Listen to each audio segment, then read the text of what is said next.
Election day is fast approaching, and with that comes an opportunity for millions of Americans voting for the first time to make their voices heard. There are 8.4 million voters registered right here in Michigan. 7 News Detroit reporter Carly Petrus spoke with a classroom full of first-time voters about what they're looking for in the candidates and why many are excited to cast their very first ballot.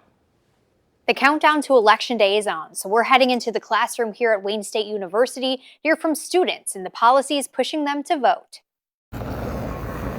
We're rolling onto campus and into the classroom to hear from new college-aged voters. I'm excited to vote this year. I finally get to voice my opinion and can't wait to see what it's like. Why? Because according to the professor of this American government class at Wayne State University, Jeff Grunowski, this group of voters, better known as the Gen Z vote, could tip the 2024 election. If there's a large swing one way or the other among the Gen Z vote, who historically haven't voted at the same rates as older people, and their turnout is higher all of a sudden, that can make a big difference in the election. Sitting down with several students individually, it's clear they're eager to get their voices heard. I honestly don't understand why people don't want to vote. Like, it's an important part. Just go do it, just to get the feeling. The enthusiasm to get to the polls coming as a surprise for Grunowski. This class, which has like engineering students and pre-med and like the whole kit and caboodle, a very high level of interest in this election. But what exactly are these Gen Z voters interested in? Some said economy. Lowering inflation and allowing the younger generation to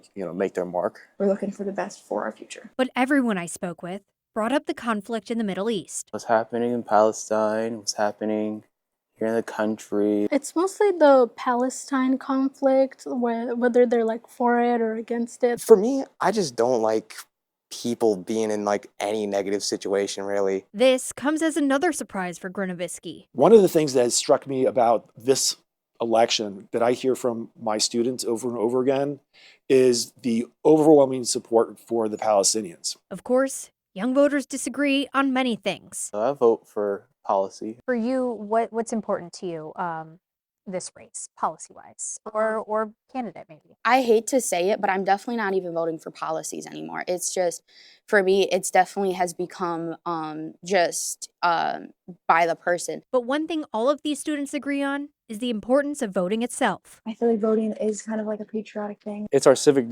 duty as Americans. What I say and my input actually matters now. Carly Petrus, 7 News Detroit. Now remember, you can find our election guide right now at WXYZ.com, and it includes key races, critical issues, and everything you need to know with less than 3 weeks before Election Day.